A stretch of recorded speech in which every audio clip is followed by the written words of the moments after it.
Boa noite, estou aqui com o meu grupo e começando aqui explicando nosso trabalho.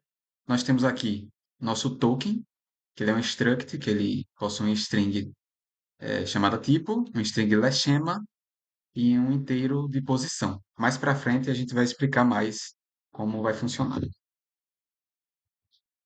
Nossa próxima aqui parte é o nosso tokenizador, que ele vai receber um vetor de endereço de tokens, vai receber string line, que é basicamente a linha que está no nosso arquivo lá com a expressão, e vai receber o mapa, um map de dicionário que mostra o mais, menos, tipo, as operações.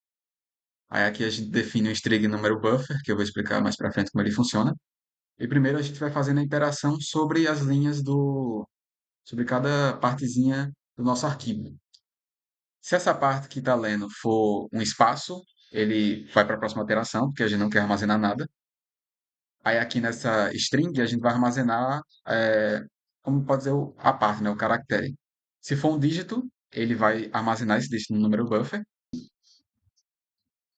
Então, se não for um número, então ele vai entrar aqui nesse else, vai verificar se o número buffer está vazio.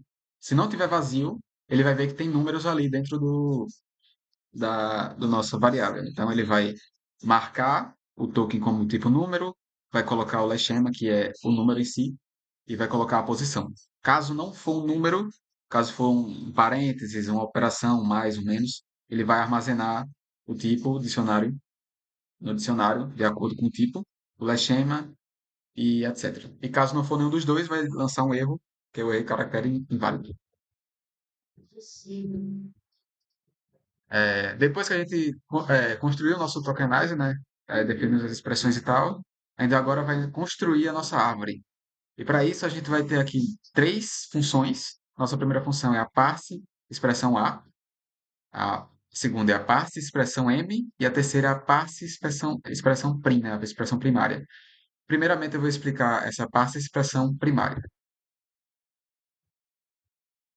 Começando aqui pelo parse prim, a gente vai ter aqui vai receber o endereço de tokens, né, e a posição. Primeiro ele vai fazer um teste, se a posição for maior ou igual que o número de tokens, ele vai lançar um erro sintático. Depois, outro se, né? If, se os tokens for do tipo número, ele vai fazer o nó folha desse número e vai acrescentar a posição e depois vai retornar o nó.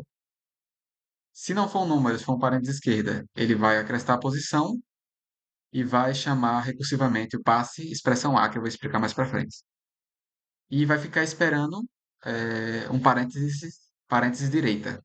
Se a posição for maior ou igual ao tamanho do token, ou se não for um parênteses direita, quando ele ficar esperando parênteses, ele vai lançar um erro sintático. E é isso.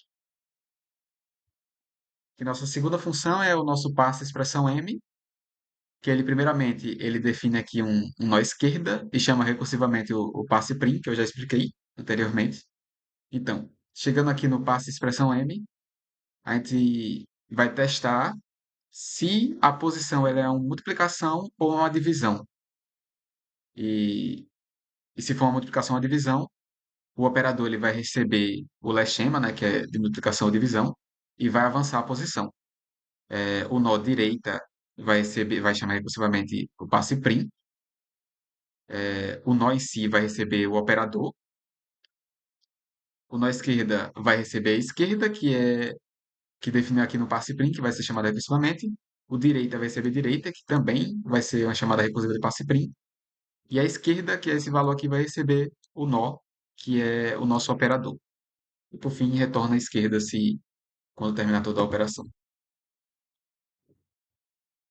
Por fim, aqui eu vou falar sobre o passe expressão A, que é o último dos três, que ele basicamente ele faz a mesma coisa do passe expressão M, sendo que com soma e subtração, primeiramente aqui ele chama recursivamente o passe expressão M.